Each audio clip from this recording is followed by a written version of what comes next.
Hey everybody, welcome back to the Muscle Intelligence Podcast. I'm your host, Ben Pakulski. Thank you for being here. Life is wonderful. I know we're going through a hard time right now, and I hope each and every one of you is conscious of the fact that we get to choose our reality, and I think we should all be choosing consciously to support each other, to support lifting everyone up and living a higher level of consciousness around the world. And if we make that our individual focus, then the entire world will shift. And not that I'm going to preach, but at very least I want to acknowledge a challenging time for many of us right now. And I hope you're able to wake up in the morning today, smile, say thank you that I'm here, for this heart that beats in my chest, for these eyes that open, for these legs that walk for me, for these lungs that breathe me, and just be grateful for being here and smile and connect with everyone you encounter today. And today's podcast guest is going to dive deep into optimizing health.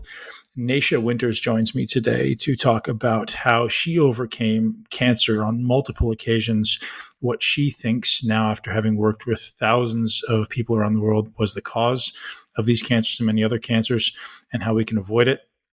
It's not just a conversation about cancer. It's really a conversation about health. How should we be eating? Should we be exercising? What are the things that are kind of loading the gun and pulling the trigger on all of these different cancers and illnesses that exist? And are they maybe rooted in the same thing, the absence of health? So great conversation. Nasha absolutely blows my mind with her wisdom and her logical approach around just how to eat, how to approach your environment, exercise. Is it too much for some people? And looking at things like heavy metal testing and saunas, and just a lot of best practices around optimizing your environment, your diet, and your health practices. A really, really great conversation you're going to absolutely love. Today's podcast is brought to you guys by my favorite olive oil in the entire world, Fresh Pressed. The Olive Oil Club is something different. It's on a whole different level. If you haven't already tried it, you guys can check it out right now for a limited time. So what these guys do is they literally travel the world and find regions in the world that are harvesting oil now. So it's not always obviously in the same regions. Now I think they're in the Southern Hemisphere. They just got back from the Southern Hemisphere, and they've procured a very limited amount of the highest quality, literally the best olive oils. And I've done a podcast with TJ, and he told me about how he does it and how he finds the farms. And he said the 3 or 4, I believe, of the olive oils that he had last year are in the top 10 rated in the entire world. And they have, believe it or not, like olive oil rating competitions. And they were 4 of the top 10 in the world, which is tremendous. And when you try these things, you're going to understand why. This is not your typical store purchased, bland, bitter, gross olive oil. This is this wonderful explosion in your mouth. Getfresh35.com.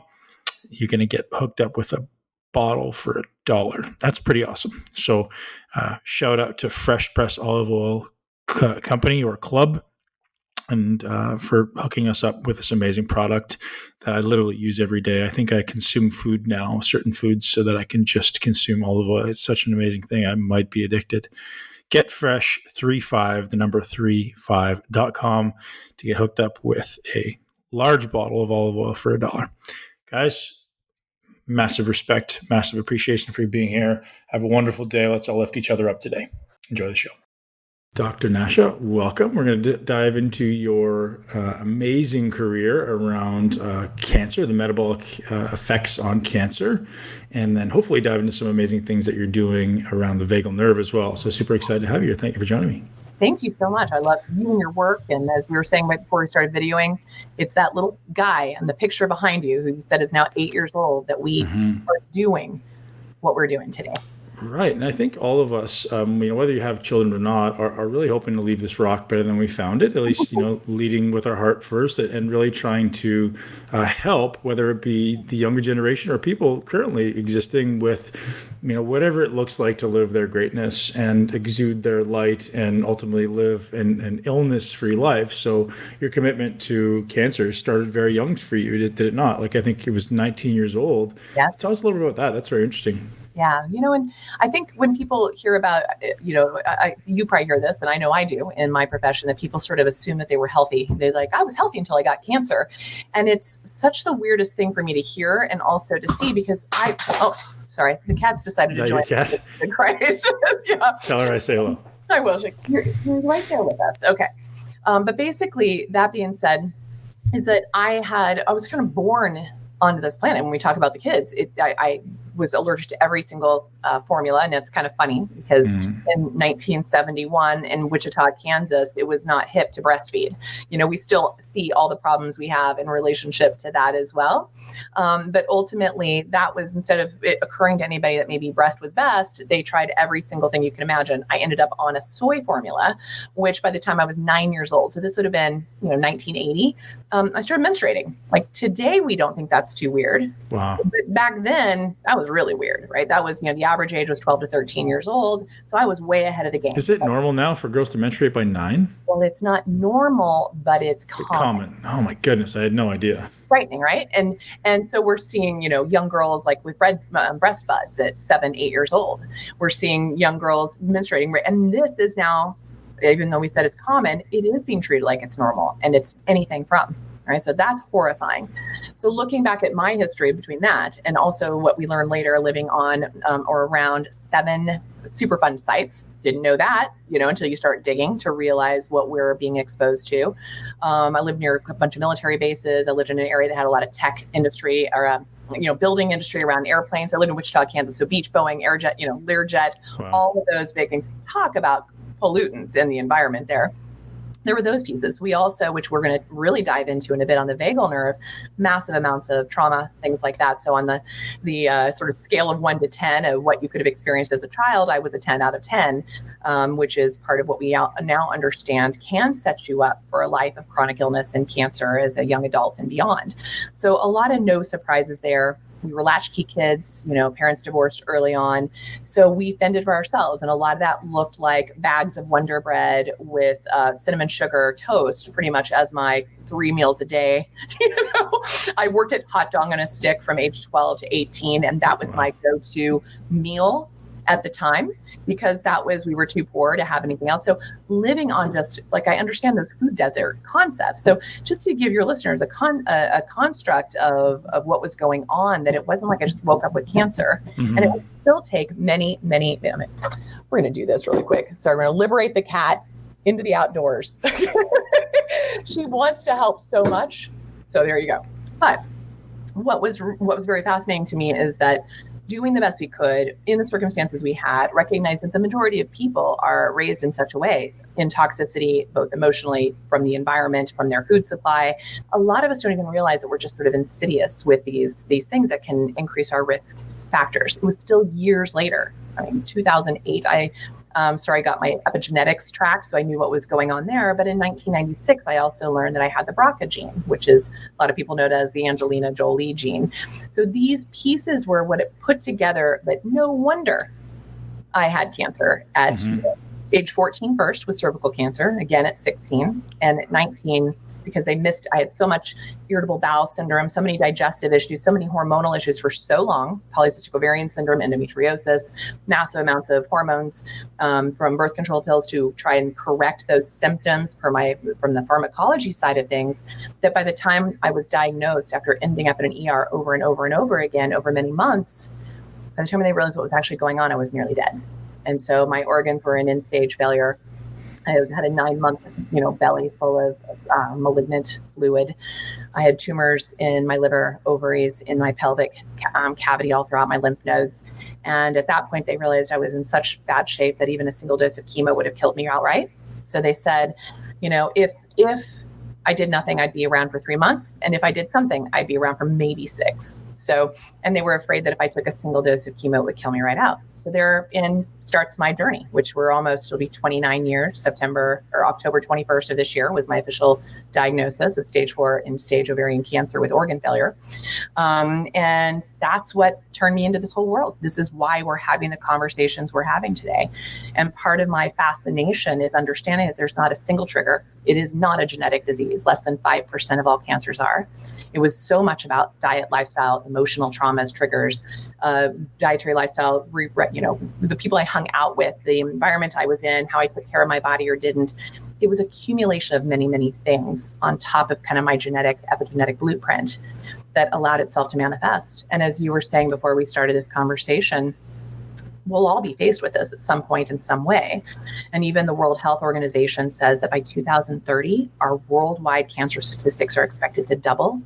And if you are living in North America, you're expected to be 1 in 2 men with cancer and 1 in 2.4 women in cancer at this time, right now, to have cancer. It's supposed to double.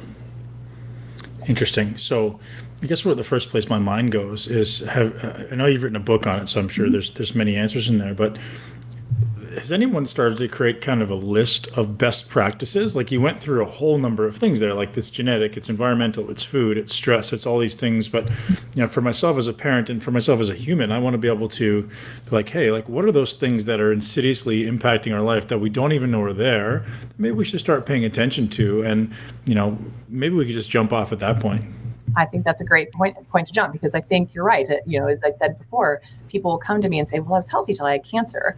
And then I explain to them, well, we're going to dig a little deeper. We're going to look a little deeper and see if that was actually true. Mm-hmm. And I will tell you, after tens of thousands of patients and hundreds of thousands of labs and genetics that I've been able to look at, that's absolutely not true.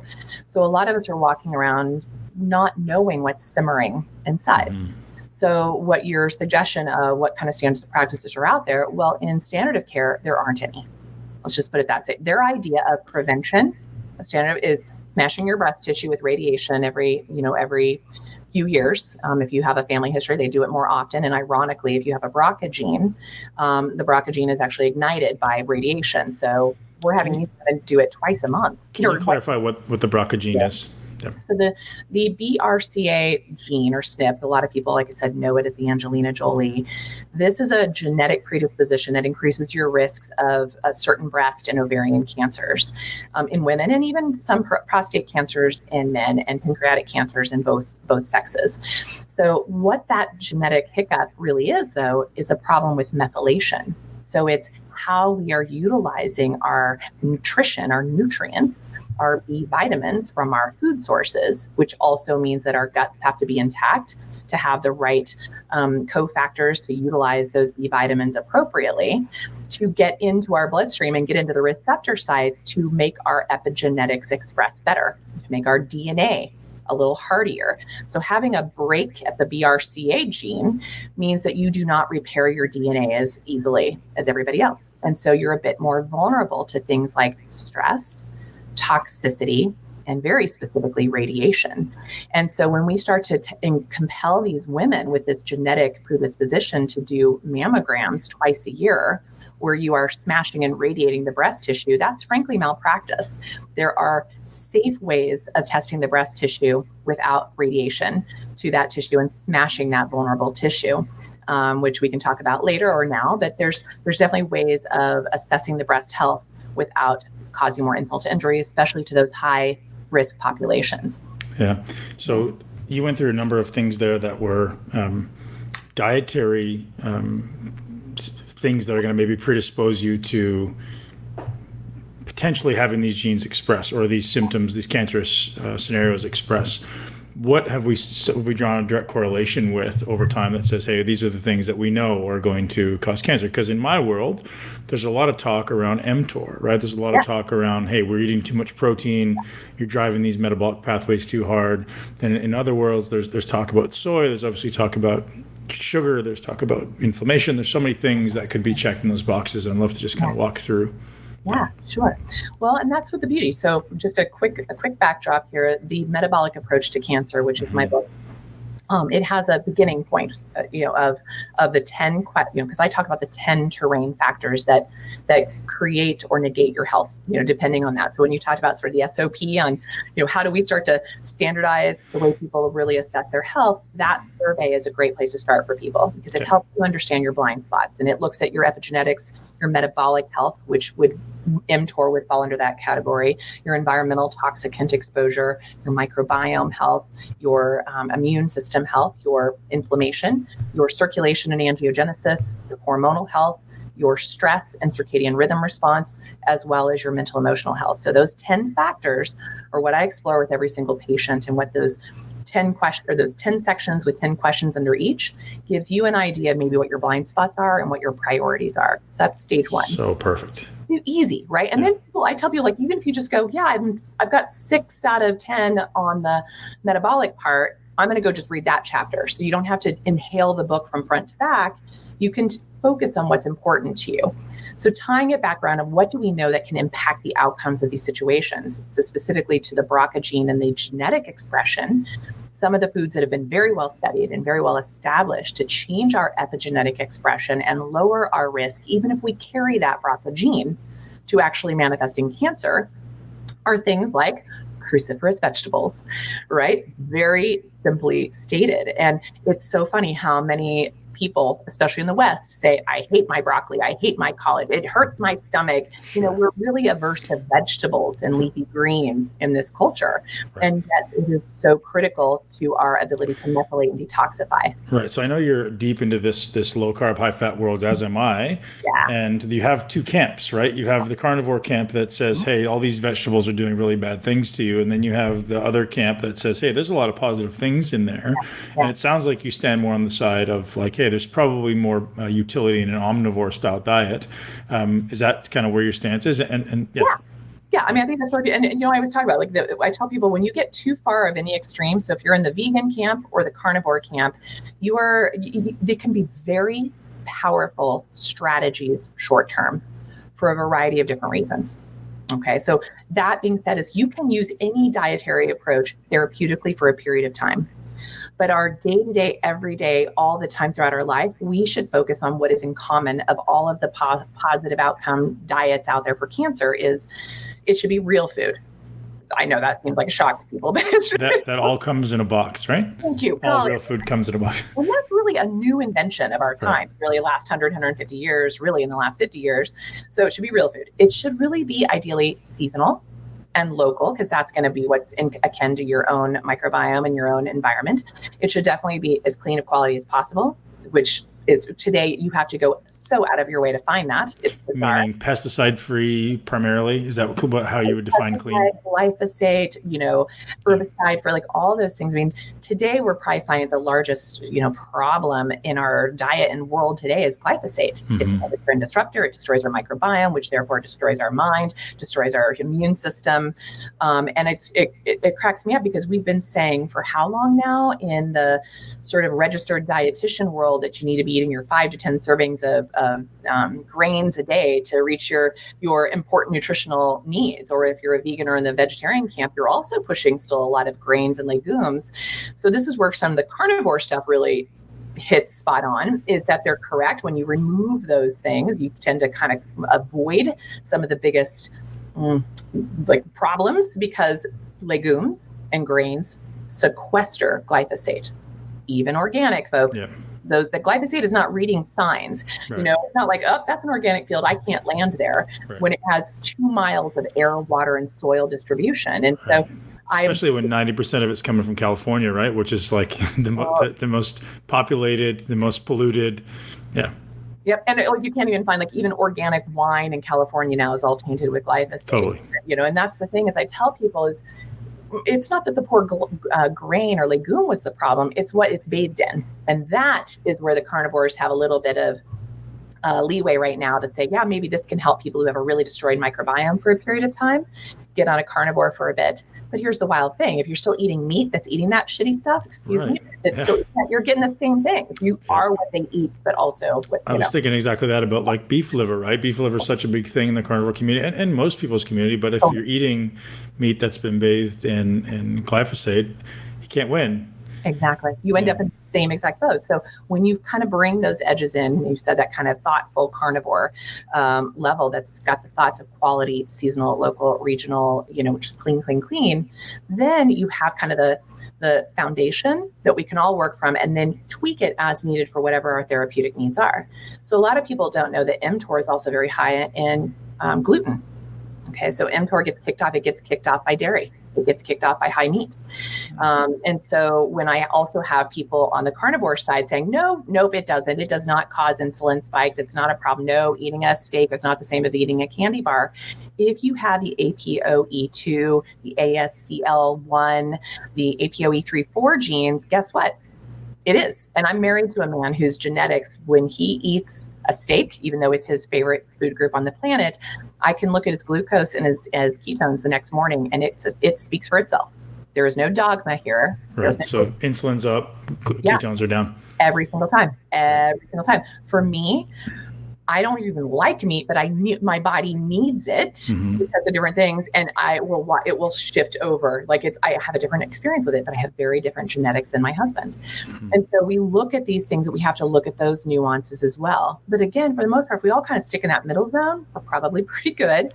And then depending what you need, when you need it, bringing in, like for instance, you can be in ketosis as a vegan. You can be in ketosis as a heavy meat eater. Sure. Metabolic flexibility is really what we're talking about here. And you can get there with fasting, exogenous ketones, low carbohydrate, restrictive diet, caloric restriction. There's so many different ways to achieve that. And you have to start to try on different things for size and see what works for you. Right. And put your end all be all goals. So there's nothing inherently wrong with a steak. It's just the protein itself. It could be fish, it could be chicken, it could be anything that's going to cause the same mTOR stimulus. Yeah. And too much and too little, right? So some of us need more. When I have patients who are very, very cachectic, very sick, they're metabolically wasting. Western medicine, they want to put them on boost and ensure, and they are like, eat everything you can, calorie. And the crazy thing is you could put that patient on 15,000 calories a day and it's not going to do anything. Right. Because they've switched gears. They're burning all your muscle mass. So that patient population must have extra protein in that time to survive. And yes, there is the possibility of some of it going to gluconeogenesis and stimulating mTOR. But in that therapeutic window, and you have a patient that's succumbing to basically starving to death because the cancer is eating its resources, you have to switch it up. My favorite strategy actually in that patient population is fasting them, which seems totally counterintuitive, but it basically makes the cancer cell way more vulnerable.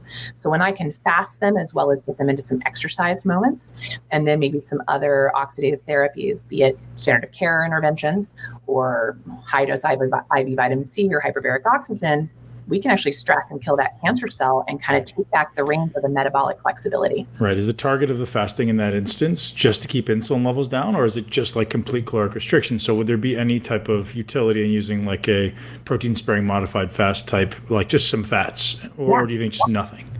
And this is a great question because I love it. Everybody wants a black and white answer. It will vary from patient to patient.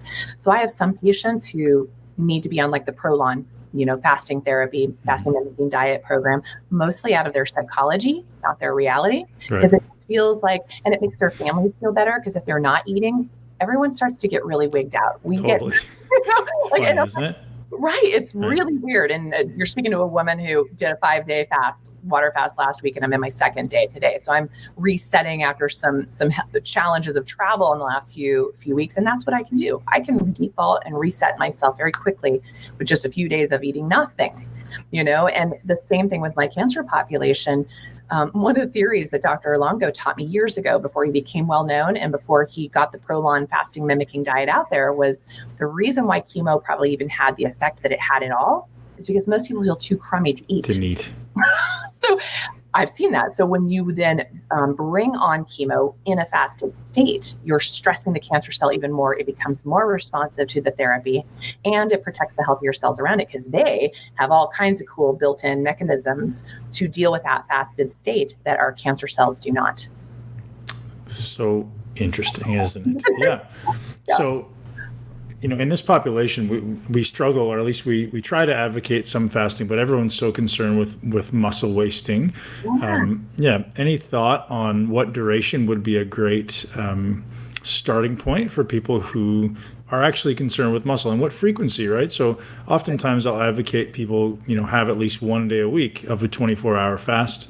And some people are even afraid to do that. Have you seen any significant muscle loss in people doing short-term fasting? I love that question. Now, I think if someone that was metabolically inflexible jumped on board with fasting, you might see that.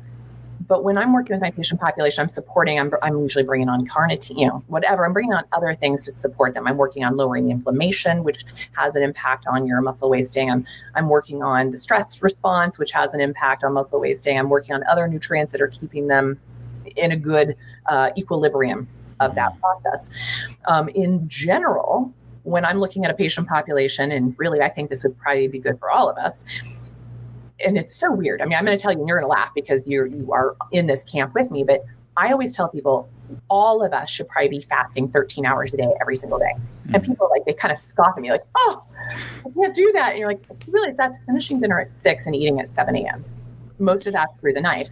Right. And the crazy part is, because you've probably seen the studies, but in the last couple of years, we've had multiple studies that showed that less than 12% of Americans can do that. That's how broken we are. I know, right? So what you'll see is the clue. I tell people, this is the question to ask yourself. First of all, challenge yourself. Can you do a 13-hour fast? If you cannot, you are metabolically broken. That increases your risk of cancer, diabetes, Alzheimer's, obesity, cardiovascular disease, you name it. It's like that right there is the soup du jour that you will have if you do not change that flexibility now. So when you say can't, you just mean they feel very hungry. They feel like they're crashing a little bit. Have to have a snack after dinner, have to have something right before they go to bed, might wake up in the middle of the night and have to, go and do a refrigerator run, eat the second they get out of bed, feel a little hangry or get nervous or start really obsessing over their next meal. Those are clues that you are metabolically inflexible and you need to start to work and challenge your body. So maybe you can only get through 10 hours initially. Great. Well, then work towards 11 and then work towards 12. To get on a daily, everyday 13-hour would do all of us a load of good. We'd also be able to do a little autophagy and start to take the garbage out a bit more. You don't do much at that point, but it does click in. After about 4 hours, you actually start to go into autophagy. But usually by the time we start to, we shove something else in our mouth. Time to eat again. Exactly, right? So then I love your suggestion, which people, when they feel like they've mastered the 13 hours every day and they're safe, well, let's push them to a 16 to 18 hour a day, a couple times a week, 1 to 2 times a week. That's my recommendation. And then beyond that, if I have people who are really looking at longevity, looking at cancer treatment or prevention, looking at upregulating their immune system, looking at a deeper level of autophagy, because maybe they have a lot more garbage to take out of the building than they, could do on a day fast. At that point, a 3 to 5 day is really recommended monthly. And it's this moment when you hit about day 3 that you actually start to release other chemicals in your body that upregulate the ability to hold on to human growth hormone and support your muscle wasting. So it's a weird thing. In that first 3 days, it's almost like you could lose a little bit, but by day 3, you pop right back out and you're making it again. And so that's pretty cool. One of the ways to offset that loss of it in the interim is to exercise gently in a fasted state. Right. Whether that's, let's say, hour 12, that's when you hit the gym, of your fast, or do your little home HIIT workout, or even take a walk, Do you usually advocate people getting into ketosis before fasting, or is it okay for someone to switch right out from a high carb diet into a fasted state? Well, it's funny because guess what? My sister-in-law, who just did this with us, she doesn't eat a ketogenic diet. By day 2 of her doing the water fast with us, we did give her a little bit of avocado one day and some bone broth in the mix. She was blowing ketones too, 1.8, 2.3. What people don't understand is when you're metabolically flexible, you should show some ketones after a 13-hour fast. So if you don't, not even trace, if you're not showing 0.2, 0.4 on your Keto Mojo, then right there is a clue if you're doing 13 hours and not seeing it. If you do 16 hours and still don't see it, that's still a clue. If you get to day 24, 36, 72, 96 hours of fasting and you're still not seeing ketones, you really are in trouble and you probably are feeling pretty cruddy. And at that point, you might be seeing really far dips in your blood sugar and feeling even worse. That's someone who's going to need a little bit more tailored metabolic support from a coach or a clinician who's well-rounded to help them maybe bring on some MCTs, bring on some other things that can do like the fasting mimicking protocol through like Prolon. So there's definitely, everyone's different and you kind of won't know till you get in there. But a lot of people, they've been on a long trip or something and realized, oh my gosh, I hit 8 hours and I thought I was going to die, People start to explore this. I just had a gal who finished a course. She's a nutritionist and taught a class. And she, for bonus, had everyone try a 24 to 36 hour fast and report on it. Now, these are 19 to 23-year-olds in a college environment. Right. Only one of her 60 students was able to do it. Now that should scare the living crap out of anybody Sure. listening to this, to know how sick our next generations are. Like, that's what frightens me, is we're even subsequently, thank you epigenetics, if you don't correct them, they get worse as the lineage goes down. So that's where you see the studies that folks born after the year 1980 are likely not going to outlive their parents. That's where these things come from, right? That's a World Health Organization assessment. We are sicker today because we're more metabolically broken from the get-go. And we're coming out broken. Right. So how much protein would you suggest? So, in the muscle building world, it starts at 1 gram per pound. And I know some people say, half a gram per pound, like a gram per kilo, is much more appropriate for longevity. So there's always this balance in our world between, like, we have this objective, short term or otherwise. And how do we balance that in your eyes? Any suggestions? Yeah, well, definitely. I mean, first of all, like in the cancer world specifically, because it's different, we also, when you think about a cancer body, it's got a different metabolic process happening than it does in a non-cancering body. So typically when people think ketogenic diet and cancer, they're thinking you're putting them on a carnivore diet. You're not. You're actually pretty much protein limiting.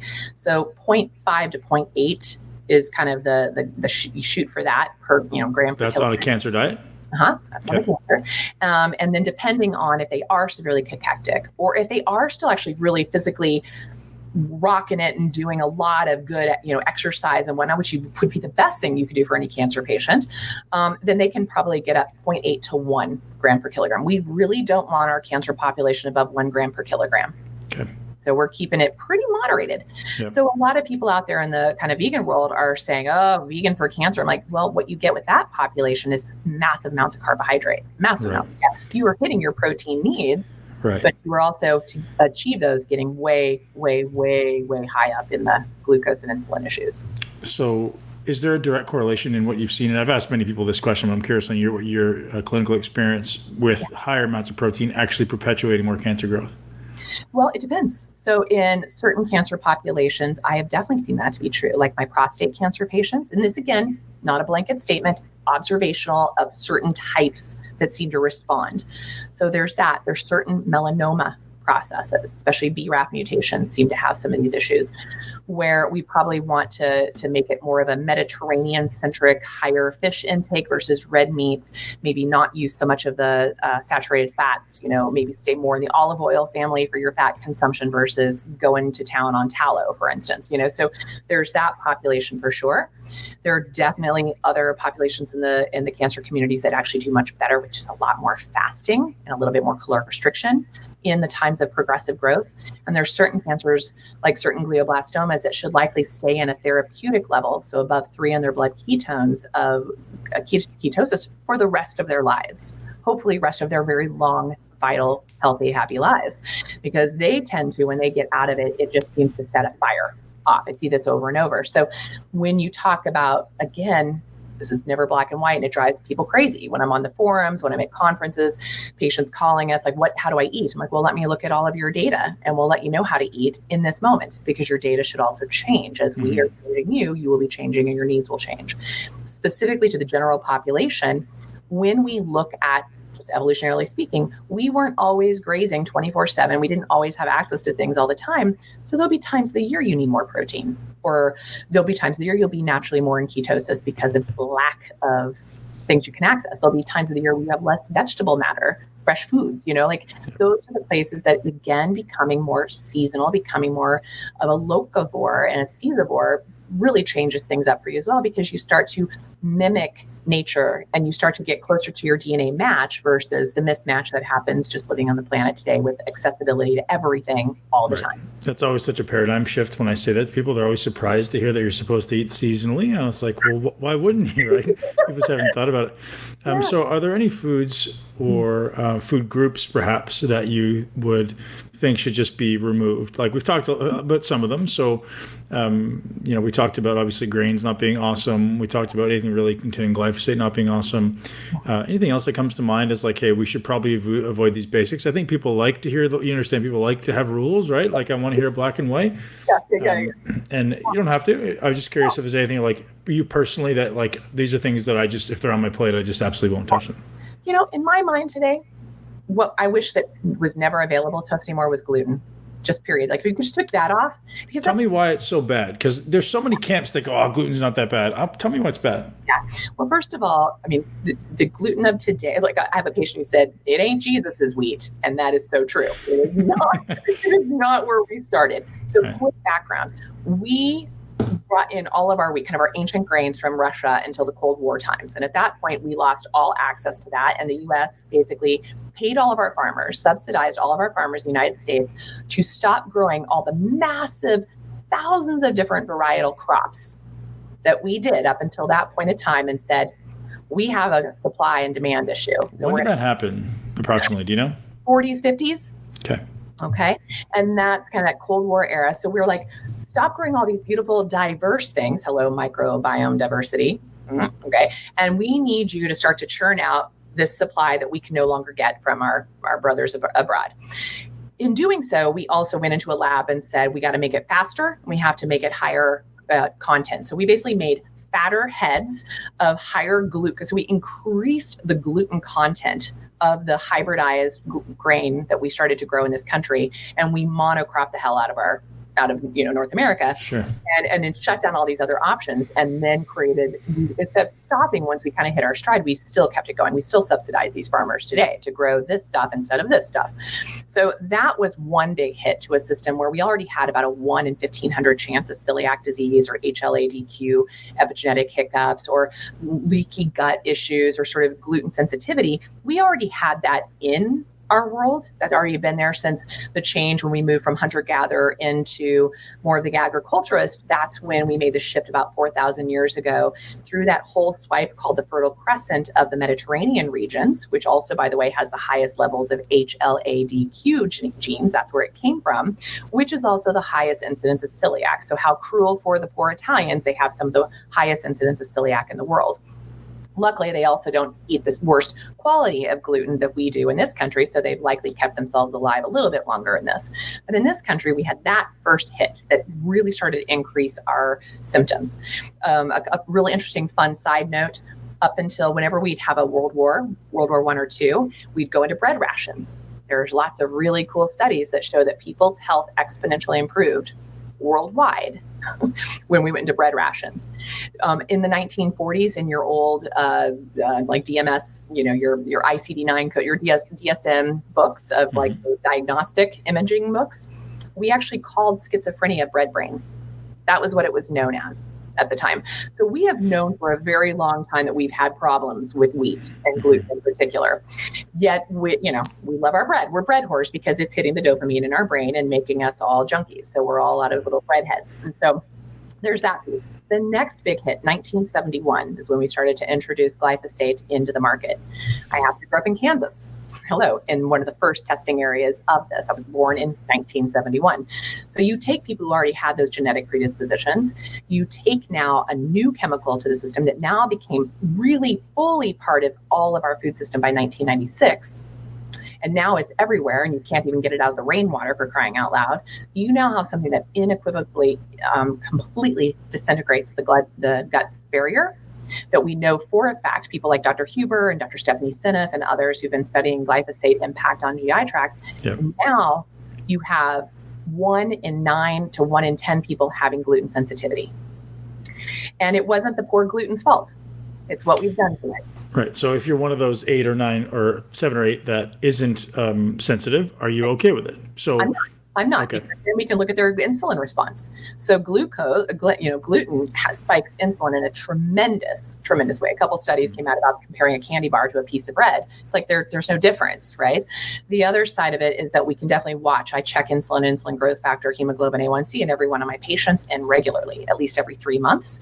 And you can see someone who's been eating gluten. Like my patient, I tell them, like, you can lie to me, but your labs won't, So there's no way around that. We can also see it in just the daily, like continuous glucose monitoring, or daily looks at fasted glucose and fasted ketone states to see the impact of this as well. So because of our metabolic inflexibility problems, because of our hyper, permeable guts now, I just don't see why. We can get so much from so many other food sources that this just seems like if we just stopped production today, we'd all probably be better for it. Yeah. I have some experts that have come on the show in the past that have said maybe occasionally putting it in. So Like a if you, little, like an immune therapy, right? Like, right, like almost like a hormetic stress. Any thoughts with that? yeah, but not from US. I wouldn't do it from this source Right. here. Like It's a that. completely different response. I mean, you travel to Europe, and eating gluten in bread in Europe is not the same thing. It's very different, isn't it? It is. It is. I'm like, Yeah. if you're gonna binge abroad. So yeah. Awesome. So anything else that you see, start with gluten as saying that's something we should all eliminate. Is there anything else that comes to mind as like, hey, pull this out? It's so hard because I'm such that person who I'm a foodie. I love to Right. try different things. I love the concept of diversity, but really there is benefit in most of our food groups at some different times, depending on where you're living. So It's I'm going to tough. throw this one out there because you said in the beginning of the podcast is soy. Tell me your opinions on soy because you said it was one that Yeah, impacted you. very So I'd much. love to hear what that looks like. So kind of, again, I've watched both camps duke it out about soy good, soy bad, soy cause cancer, soy not cause cancer, but like over and over for so long. Again, I know I'm my own N equals one to know how it impacted me. And I know it's a hot, awful mess. So I know for me, I avoid it. But what my personal conclusion, my opinion, it's also based on a lot of other research and a lot of other just experiences clinically, is that unless you were born in an environment where this was a natural part of your diet from birth, and even pre-birth. So they're showing that like mothers who ate soy that live in, Japan, who are eating this while, through caring of the baby and having their child, right? And everybody's starting there. Unless you have that estrobolome, okay, which is the microbiome that knows how to deal with the lectins in that and knows how to respond from your hormonal status to that, you're probably not a good candidate for it. And then that's one of my caveats. The other caveat is I would love for someone to prove to me a clean glyphosate-free, soy product in this country, in North America. I'd love it. Like, show me the data, because from the people that I study with, people like Dr. Huber and stuff, it's not possible to find a glyphosate-free form of soybean oil, soy anything. Sure. Is it possible to find a glyphosate-free anything? I think that may be the better question. Rather than saying what should we take out, what can we actually eat? Exactly. Is our best opportunity then meat en masse and maybe some fat? Fat will carry glyphosate too, won't it? No, because it's water soluble. Ah, So that's a really powerful thing. And interestingly enough, one of the best ways to get glyphosate out of your body, and I learned this from Dr. Huber, love it. And the way they learned about it is they started using it on crops to break it down in the soil. And they're like, well, cool, if that works on the soil, whenever it works in our soil, which is sauerkraut juice. right. That's what I had Dr. Seneff on the podcast. She said that and apple cider vinegar. Yeah, exactly. They break down the malic acid, can break that down. The butyrate and other things inside the sauerkraut can break it down. And then when you can hydrate and sweat it out, you can clear it out of your body. So I do tell people that are still eating organic grains and legumes, they have to do their due diligence to get that crap out of their body on a regular basis. And so I do test all my patients on their glyphosate levels pre, post, during. We also test them if they've gone like up to California for a wine tasting vacation. We test, it's always high. It's fascinating. And then my folks who, are really staunch vegans and vegetarians, are like, well, let's do some testing and see where we are. Guess what? That's my population that has the highest levels of glyphosate I see. So what negative effects are they seeing? So I get so many bodybuilders that come into my life and they say, man, because I'm very anti-gluten. I'm like, dude, take it out. It's not benefiting you. And they're like, oh, but I like bagels. And I was like, I don't give a shit if you like bagels. Find some gluten-free bagels. Seriously. You don't eat it. But they're so resistant to it. So if they don't immediately feel benefits, maybe because they're addicted in the mind, they're getting that dopamine hit. Tell me why. Tell me what they would be experiencing as far as negative effects. Sure. Well, first of all, the reason why you have those people who say that is also in gluten, we have what's called glutamorphogen. Okay, so I'm not kidding when I tell you it makes us a bunch of dope heads. Mm-hmm. So that means that it creates an opiate response. So people who say that to you are literally addicted. So what they need to do is they need to deal with their food addictions. That's what needs to happen. Mm-hmm. And there's, and I'm not being mean. That's just fact. mean, my God, that's like, you can talk to like Dr. Vajjani from Cyrex Labs, who's an immunologist who looks at that. He's like, for people who need to give up gluten, they sometimes have to also give up dairy for a while because you get casein morphogens as well. And some people do well with it, some people don't. And a lot of people will see they go hand in hand. So initially when I have people letting go of this, I have them pull out casein-rich dairy products. And we can usually still get away with ghee, butter, and whole cream if they still want that, and they don't have any lactose SNPs or anything like that. But we can typically get away with that piece, but those things are truly addictive. So when people are telling you that, they're just dealing with their food addictions. It's that simple. Because really there are tons of great non-glutinous bagel recipes out there. 5 years ago, they had an argument. Today, the biggest industry out there in the food industry is gluten-free products, and grain-free and low-carb-free. I mean, thank you, Siete tortillas. A lot of my patients who were like, I can never do this without a tortilla. Well, now they have some options. The thing I worry about is, well, what's in the Siete, like what's in the tapioca now? Are we starting to do the same? But from what I've been told, you don't have to spray and ripen those types of crops the same way you do barley and oats and corn and wheat. So a lot of the tapiocas, the quinoas, the millets, actually millet still gets ripened, but most of those others don't get the spray. They don't get the Roundup spray to make it Roundup ready for harvest. So that is at least a little bit better in most cases. But your clients who are saying that, that's where you want to explore to them their emotional attachment, what's going on there, because we don't have that. We don't need it to survive. And again, I'll tell you, what my worst patient population were my patients that were, carb addicted and hardcore exercisers, because both of them are releasing endorphins. So they're really dealing with some addictive personality issues, and they likely have SNPs like MAO and BDNF and other things that are kind of getting in their own way. So, we use exercise and food as an escape. So I will definitely probably get some hate mail from this, but it's like, no, I talk about it all the time. Good. Yeah. And a lot of people know of the story of my patient, Allison Gannett, who she gives full permission because she shares it everywhere. But this is a woman who was a pro ski jumper, pro mountain biker, owned her own company called Rippin' Chicks, hardcore, ended up with a brain tumor, terminal brain tumor. It'll be 7 years, I think, in August, 6 or 7 years out from her terminal diagnosis, that she's still kicking it. And the biggest thing, she was pretty much a vegan, hardcore exerciser, made all the switches in her diet, but she was not willing to change her exercise. And because of the parameters of the things I test for, we were able to see that her over-exercising was, guess what? Overstimulating mTOR, insulin growth factor, cortisol, estrogen. It was feeding her cancer like no tomorrow. Wow. So the hardest job I had with her was getting her from over-exercising. And that was her biggest addiction to ever break. And now she coaches others, and she coaches all the pro athletes and stuff out there, because you can test. Like if I look at someone, I'm looking at their chronometer, I'm looking at all their stuff, I'm looking at their sleep patterns, their HRV technologies, and knowing they're sleeping great, knowing that they're theoretically doing great stuff with their stress, knowing their diet is perfect, I start to say, tell me how much you're exercising. Because it's just as bad to do nothing, right, as it is to do too much. Okay, well now you just open up a can of worms. Yay! So this demographic, mine was like, if anything, they're not going to be exercising too little, I'm sure, right? And I was that way for a long time. I was a 3 a day kind of guy when I was competing. I'm certain there was an addiction there, and an escapism. But I'd love to talk about, how do we know? Like, is it just basing on HRV, or what are we? How are we exploring what that looks like? Well, a lot of times that'll be the patients you just even do the daily, glucose and ketone checks. That can give you some pretty interesting feedback. Yeah, for sure. And it'll be like, why? Especially when people say, God, my ketones are gorgeous, but my glucose is always high. So for me, glucose is high above 85. Yeah, for sure. Yeah. And I'm actually, mine, I know I have something going on if it hits like 80, his life is usually somewhere in the 60s or the 70s. My husband, who was he was a pro triathlete, the whole bit, his blood sugars, it was crazy. We could get him into good high ketosis, but his blood sugars were still like 95 to 115. Wow.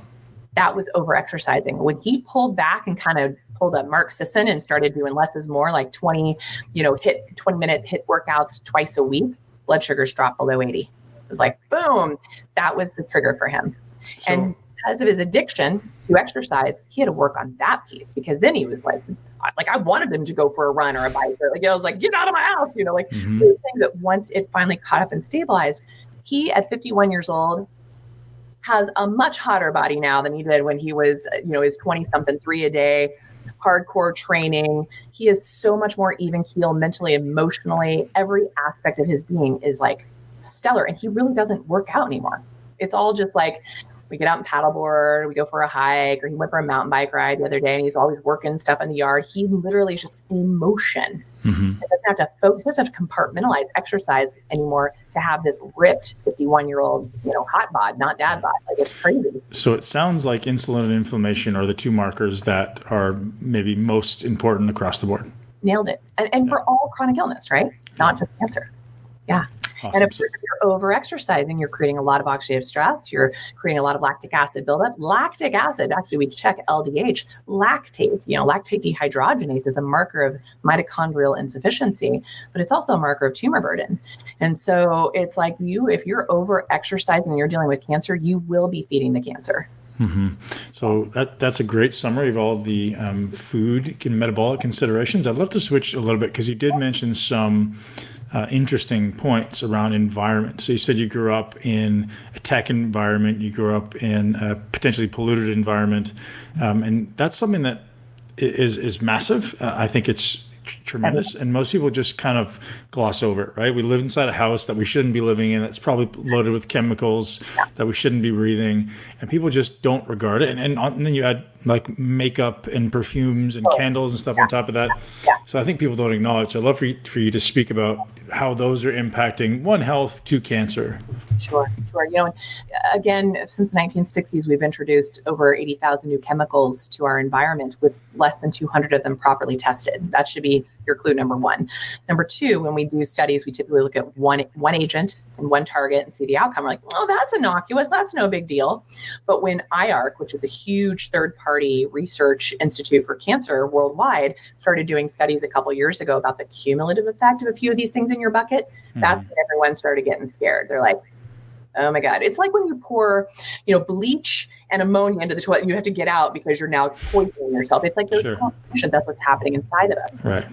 We've started to understand things like metal toxicity, right? That if you're eating too much fish, if you've got a lot of amalgams that are really busted and broken down, if you're living in certain areas where you've got a lot of air pollution that you're breathing in, you might be super high in things like methylmercury, ethylmercury, which are incredibly, incredibly toxic. A lot of these metals, by the way, cadmium, arsenic, lead, obviously mercury, they're also known as metalloestrogens. That should give you a heads up that they're endocrine disruptors, they're mimickers, and they're stronger binding to your own receptor sites than your own endogenous hormone function are. So if I have a patient who's like, we've done everything, they've cleaned everything up, and suddenly we're like, why are your estrogen levels still so high? I'll often run a heavy metal test. And sure enough, pretty much now, if you have breast cancer, you have cadmium toxicity. Really? That's what the studies have come to. Holy crap. If you just Google cadmium toxicity, it's like, it's a death sentence right there. Where's it coming from? What are the primary? Industry. So breathing it or soil. Exactly. It's in our water source. So sites like EWG, environmentalworkinggroup.org, they actually have a place in their water site that you can just type in your zip code, and then it'll pull up the database of your city water and tell you what you're exposed to. So like in my beautiful, picturesque mountain town of Durango, Colorado, people come from all over the world to visit. We have 7 known carcinogens in our city drinking water with 24 questionable. Wow. And so that's the other thing is everyone thinks a Brita or refrigerator filter is going to do it. No. That's peeing in the wind, folks. So that's where you have to start investing in a whole house water filtration system and a drinking water system at the very least, because I tell people your largest organ of absorption and elimination is your skin. So if you're like, great, I'm drinking my Berkey water, but I'm going to go take a bath or sit in my swimming pool or my hot tub, you just negated all of that. So It's worth that investment now. We can even look at women's breast milk. This is actually in a lot of my environmental medicine circles are almost questioning whether we should have kids breastfeed, because there's over 200 chemicals in our breast milk at any given time. And we're putting that in. The solution to pollution is dilution. That's always been our mantra. And the problem is that we're getting so polluted, we're unable to dilute it anymore. And it's showing up everywhere. Your water, like your little water filter, if you just had a basic water filter from your fridge, great. It's taking out some chlorine. It might take out a few things. It's not taking out your neighbor's chemotherapy pee. It's not taking out your neighbor's hormone replacement therapy or their antidepressants or their antibiotics. you are drinking that, which is destroying your entire microbiome and damaging your immune system and your neurochemistry and your hormonal chemistry. It's messing with all of it. If you are, there's a huge study that came out just the end of last year on air pollution and its impact on the massive rate of growing numbers of glioblastoma in the UK. It's like, great, we're breathing it. The best thing that could probably ever happen for us right now is COVID, giving us all a much needed deep breath of fresh air. I saw you make a post about that. That was great. I mean, it's so important. And you can actually see it in the air. I think you can see less just smog. I'm in LA right now. Yeah. And my sister-in-law lives up in Altadena, Pasadena, and we take this huge walk every night. There's this hill that we go down. I've been going down this hill with her for years. I never knew that you could see LA, like downtown LA from her place. Right. The first day I came, like last week when we took that walk, I'm like, that's it. She goes, I know. She's like, I might see it once a year, if that. She goes, I see it every day now. That's amazing. That is amazing, these little changes. Yeah. My husband and I coming through Nogales, for instance, just last week coming up, normally we sit there and we're sitting there for hours coming through border crossing, and it's so toxic because of all the plants. We have so many industries right at the border because we can't manufacture it in the US, but we're certainly happy to shoot it a couple feet across the border and do it there. We would get so sick just sitting there. Nothing. It was clear as a whistle, the clearest the skies have ever been. We could have our windows down the whole time while we're waiting in line for 4 hours to get through the border crossing. We were shocked. You could see, you could see it instead of it being clothed in smog. I mean, these are the weird things, like we are not paying attention to it. And when you start to look at the particulates and what that's doing for lung cancer, which is the highest rate of cancer in the whole world, and then I don't know if you guys saw in the news this week, a butane lab, a butane vape lab just blew up in downtown LA, and it was billowing massive smoke. So this is what we're putting, guys, into our right. Butane, like if you just Google butane, and it's one of the top carcinogens known out there. And we're telling people that that's great. Like the other highest source of cadmium, to your question earlier, cigarette smoke, first, second, and third hand. So smelling it in the upholstery of an Uber driver, or you're going to a bar where they might have a smoking section, but you're definitely getting second, third hand smoke from that. If you're still smoking, you have kids in your house and you go outside to smoke, they're still getting second hand or third hand off it. How can we get rid of it? So is that mostly through sweating? Is that sauna? Cadmium is fat soluble. And so it's got to start to go into, you can get some liberated with sauna. You can get some of it will break down in water. Okay, so some will come through the kidneys and some will come through the liver. So some will, be broken down via, fat emulsification, and some will be broken down through water. So you have to hit it from both. So really aggressive hydration and saunaing. And also that's where you want to get your fat storage down. You want to get your body fat composition, below, like for women, below 25% to prevent risk factors of all cause mortality, and for men below 20%. These are the aims that we shoot for. And then you want to make sure you don't have a storage camp for that stuff. And then you want to get binders to help get it out. Because once you liberate it, it starts to circulate and then can cause problems again. So you want to bind it and get the heck out of there. Make sure you're pooping like a champ. For those of you who aren't pooping every day, you've got to kick that up 2-3 times a day would probably be best. Every time you put something in, it should be coming out, just like your dog, as she came on cue right then. Yeah, exactly. So it's like, put it in, something should leave the building. Yeah. Yeah, very interesting. So you said binders. Any suggestions on what you would use there? Yeah, you could use good old plain charcoal as well. Daily? Yeah. A lot of my patients do, especially if How they much? have, I always get the capsulated, activated charcoal capsules just from like Rite Aid. It doesn't have to be highfalutin stuff. And I'll have patients take, 2 to 4 of those capsules once to twice a day, 30 minutes before any medications or supplements or food, and up to in 2 hours after. So you're not blocking or absorbing out what you're trying to get from your nutrients, your medications. That seems to be a good strategy. The other thing I use a lot of, their company out there, Quicksilver Scientific, I really like his detox binder. Is really good. It's got a mix of some charcoal and bentonite and fiber, but it also has some like fulvic and humic acid in there as well. That's what folks like Dr. Huber and Stephanie Seneff, they like the fulvic acid and the humic acid for these things. some people just use good old psyllium or even ground flax seeds. Anything to just help you bind stuff and carry it out of the building is key. So a lot of my folks who are eating carnivore or keto are not getting enough fiber. So if you aren't evacuating well, you're going to need to kick up your fiber and other sources. Yes, can it affect your ketones? But if you start to become more metabolically flexible, it won't. Okay, so over time, you could eat a pile of fiber and it shouldn't affect you. When you become more metabolically flexible, you shouldn't be pulled out of ketosis from a few leafy greens or, a big old scoop of some good finding fiber. Right. What type of testing do you recommend for heavy metals? Do you do hair or are you doing, So hair is not, I'm trying to be careful because probably people who use that listen, it's actually considered kind of bogus. Okay. There's information there. It can be part of it. So like Quicksilver Scientific, they have a tri-speciated mercury test. They're looking at various forms of mercury, where it's coming from. He looks at hair, urine, and blood. That's stinking awesome. Then usually I look at like Great Plains Laboratory. I'll use theirs for just looking at urine or like the organic acid. Mm-hmm. Yep. You can look at it, but they also just have a heavy metal toxicity profile, which is great. Now, a lot of people like things like Genova or some of the others, but those usually require a provocation agent, which is something like EDTA or something that you take to help basically pull it out of hiding, to throw it into the urine so you can see it.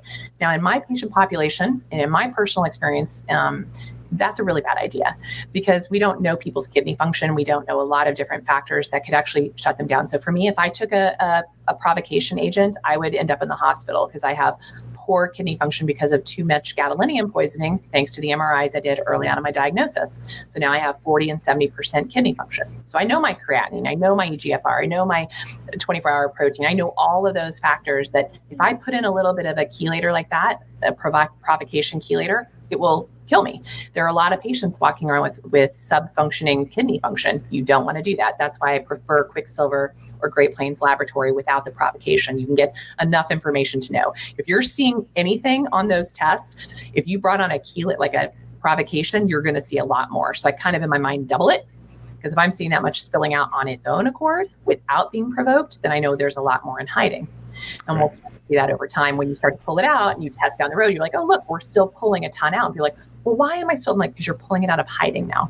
Yeah. So potentially good and bad, right? So we want to pull it out, but how do we then get it out? So at that point, it's just like you got to increase elimination through sweat, through hydration, through stool. You can do enemas, you can do colonics. Again, if you have that, make sure you're breathing. There's our breath, get the lungs going. That's where exercise is your friend, not overdoing it. I love like the Buteyko breathing methods and the Wim Hof methods of breath that really perfuses you. Some people kind of groove out on things like taking some niacin, which is also great for your metabolic function, which can strongly, you need a flushing kind. Gotta, that strong vasodilation can be very scary and uncomfortable for people, but it will strongly perfuse and push your capillaries, which will also help you dump. That's where a lot of your gases and things are exchanged. So it's really nice to utilize that resource as well. So I'm one of the freakers who I love to take a gram of niacin, hop in the sauna.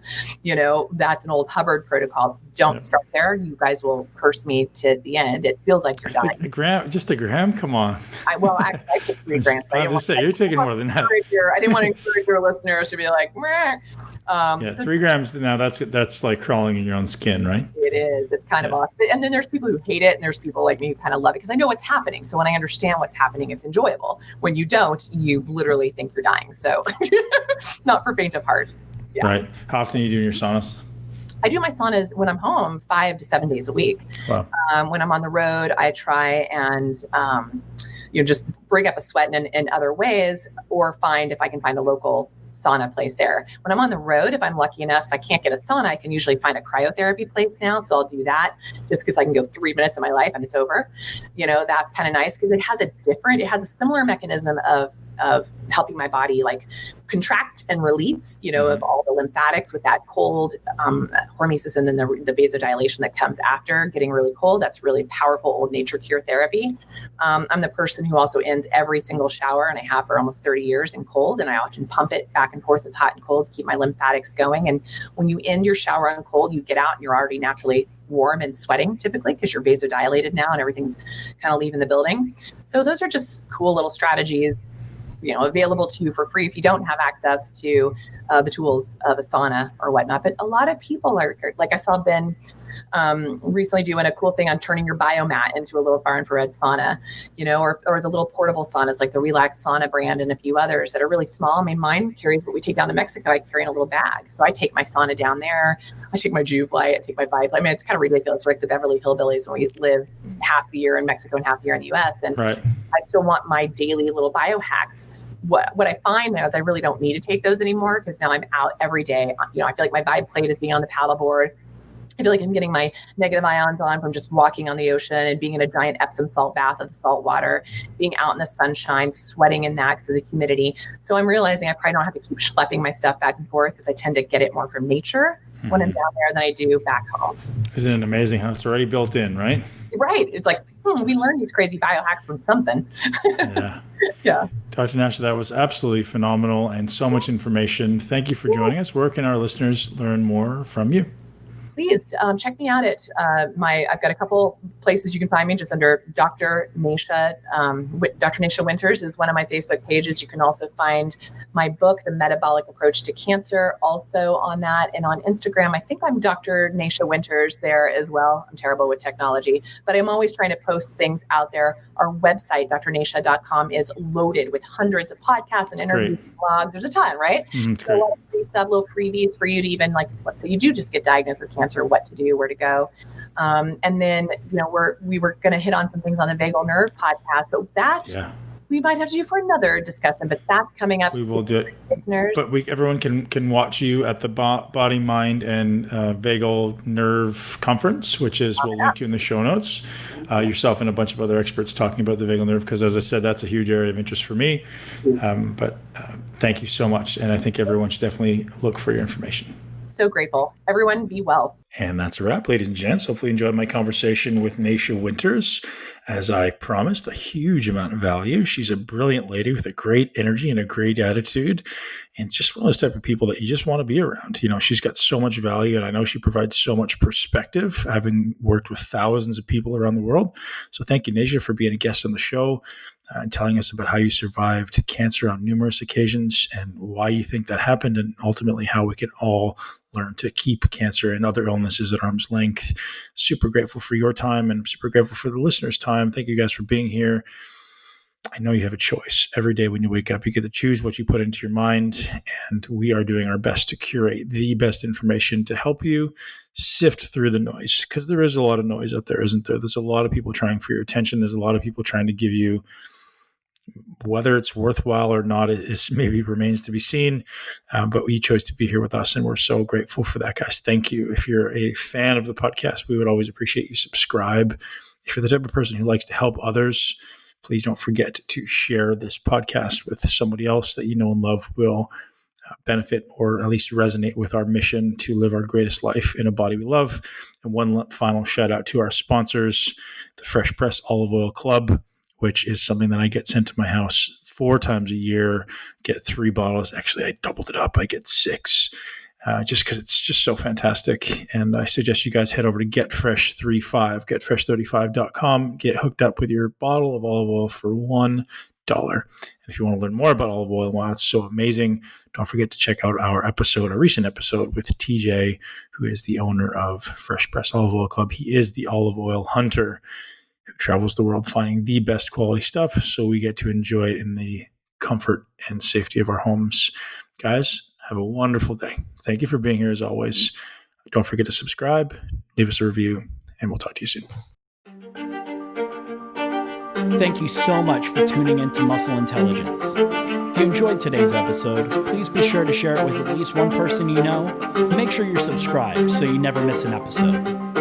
This podcast is for information purposes only. The statements and views on this podcast are not medical advice. This podcast, including Ben Pakulski and the producers, disclaim responsibility for any possible adverse effects from the use of information contained herein. Opinions of guests are their own, and this podcast does not endorse or accept responsibility for statements made by guests. This podcast does not make any representations or warranties about guest qualifications or credibility. This podcast may contain paid endorsements or advertisements for products or services. Individuals on this podcast may have a direct or indirect financial interest in products or services referred to herein. If you think you have a medical problem, consult a licensed physician.